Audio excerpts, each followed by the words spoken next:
Well, friends, I've got some big news. Buckin' Billy Ray Smith's going to be right here in the shop with me in about 3 weeks. He's coming down for a visit. He's bringing Wendy with him, and Kelly and I are going to have a fine time with the Smiths. He's bringing Myrtle with him because Myrtle needs new floorboards in the bed. I told him I've got some oak. Oak's the right material. And so just to make sure I've got all my ducks in a row when he gets here, I'm going to start tonight. Pick out the boards, get them ripped to width, cut to length, and be that much closer to milling them and routing them and sanding them and drilling them and putting them in the bed of that old truck when he gets down here, so we can save at least a little time for goofing off. It's a lot easier than jointing from 1/4 to 3/4 to 0 and 9.5 feet.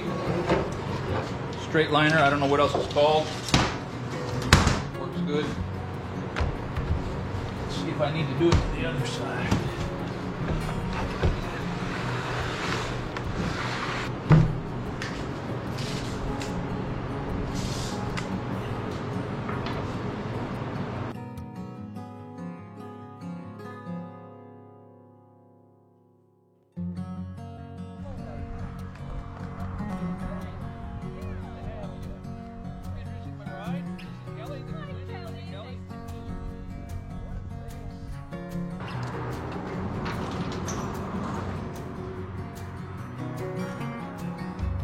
So Buckin sent me some measurements down a month ago.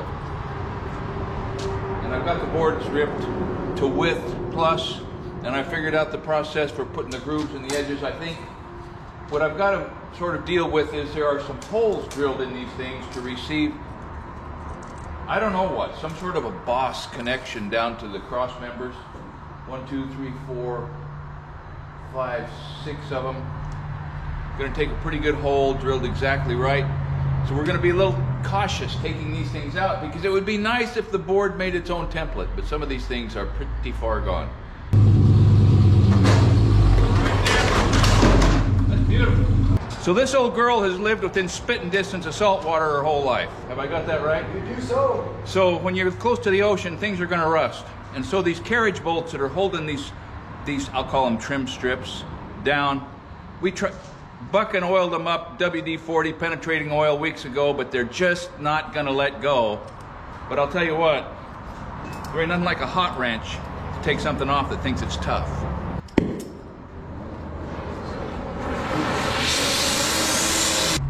So much as I love a cutting torch, we've had a fit of sanity, and Buckin said, well, maybe we can do them from the top, like that, you see.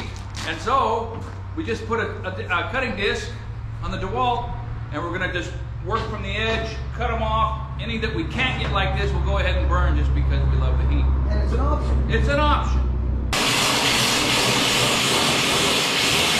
Bang! And it drops out right there. Oh, look at this, Sonny! Now, Oh! we're logging. Look at this! We're gonna get a twofer here, Buckin. All right, we have a significant step forward. Holy smokes. We have a method. It's reasonably safe, it's not gonna hurt the truck, and all it's gonna take is a little time. So this is the hold down bolt, and there's 4 of them. It's a countersunk type of head with a 5/16 square socket in there. Had to grind that this morning, but the bolt itself was reasonably clean, and it pretty much finger flew right off of there once we got her broke loose. I spent 2 or 3 days up in Canada last year. I visited Buckin and Wendy, and then I visited John Adolph. You're going to hear more about him later. And by the time I made it home, made it across the border and had driven around and followed the instructions and did my best, I realized, Canada is truly a foreign country. And just one more proof of that is that Ford made Mercury pickups for Canada. I've never seen or heard of one of those things down here in the lower 48, but I guess Ford knew a thing or two because I know at least one Canadian that really loves his Mercury truck. Well, they all came out, 2 or 3 of them with a real fight, except one. The one up behind the driver's seat, right over the gas tank, just can't get in there. We're going to lift it up. I'm sorry? And we've got 10% left. We got 10% left. We're going to beat it, but it's going to be a bit of a struggle, but so what, right? We live for the struggle. This is our last bolt. I will lift this for you if need be. It's not going to really help, but...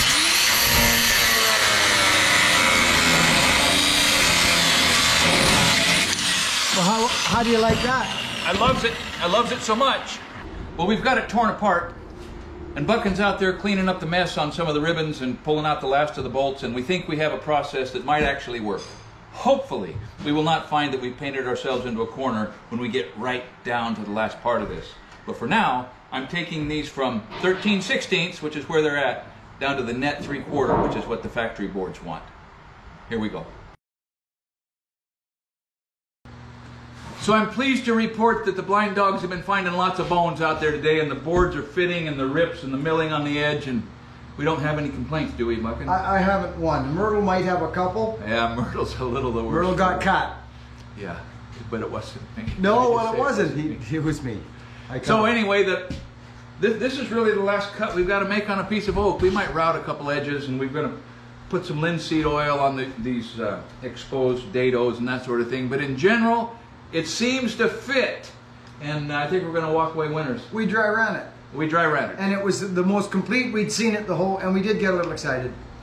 I think we have to admit that. We got a little excited, and that's why he cut a hole in the side of Myrtle with the grinder. But that doesn't matter, does it? I've got the pin. Okay. I've got the pin. All right, we're going to make this last cut and see how we do. But then I've got to chamfer the edge hard, kind of taper the edge hard, because this has to slide under the edge of the bed itself.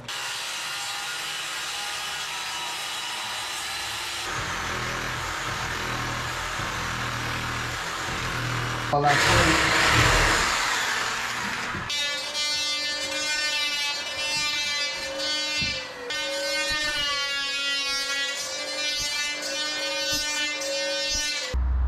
Well, this is the final assault. Buchan will be here in a few minutes. I broke this out the other night, didn't show you. This is an insurance claim waiting to happen. Boiled linseed oil, pretty good wood sealer, protects wood pretty well. It's great, but if you leave oil-soaked rags laying around your shop, you better just call your agent in the morning because it will burn you down.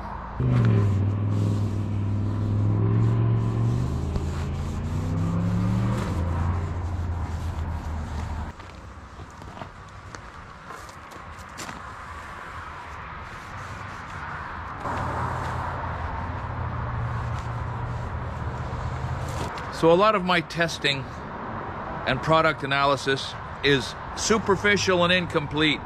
I did a video on the tensile strength of screws versus nails, and it was, you know, it just wasn't as good as it could have, should have, would have been, and may eventually be. And so to test this oil, hardening, reacting, heat generating, maybe catalyzing process, these are soaked, and I'm gonna roll them up, I'm gonna bunch them up kind of tight, put them in close contact, and I'm gonna put them in this can, and I'm gonna set them out in the sun. When the sun comes out, we're gonna see if they'll start a fire. Okay, so you've all heard of rags burning up shops. It's a real deal. It is a real deal for sure. He put these linseed boards on linseed on the boards last night.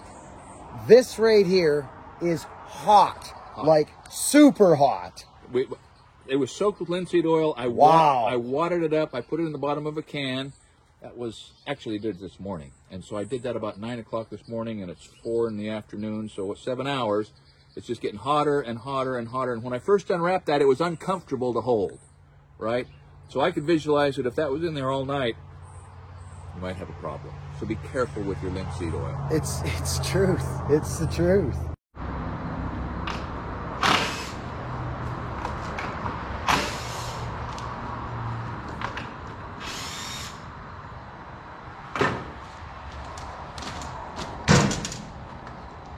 So I think it saved us a little bit of time trying to preserve a couple of these boards, so I could figure out the net width that they use to accommodate their hole layout, and to get these holes in more or less the right place. This board was just barely useful, but in the rearview mirror, I think it was critically important.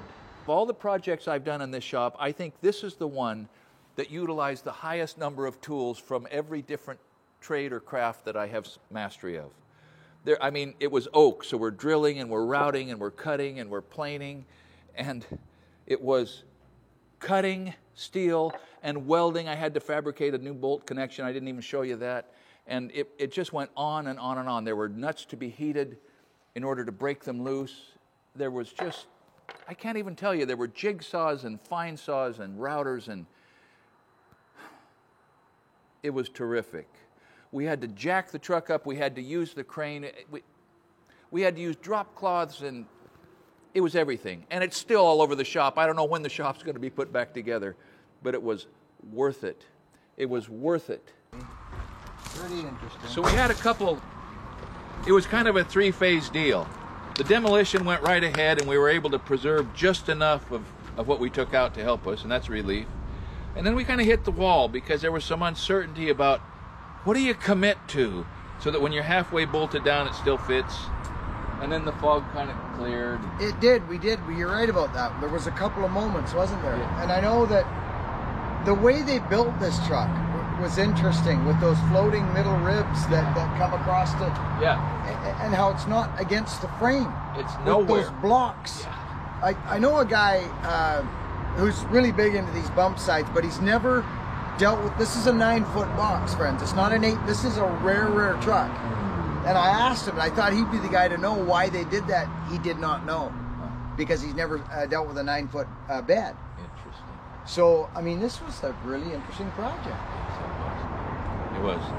So anyhow, they're getting ready to head north, but it's been a great week, man. Brother. A great week. Totally was. We're going to do some more stuff sometime. I think so. Yeah. Yeah, I think so. So if you haven't been to his channel, Buck and Billy Ray Smith, you ought to go. Because you can learn about power saws, you can learn about cutting trees, you can learn about tree work, and you can learn how to treat your neighbor. And it's not every darn YouTube channel you can go to and learn that. Yeah, it's the truth, isn't it? It is. Yeah, well, funny. It's very true. Thank you, Scott. Thanks for watching Essential Craftsman. Keep up the good work.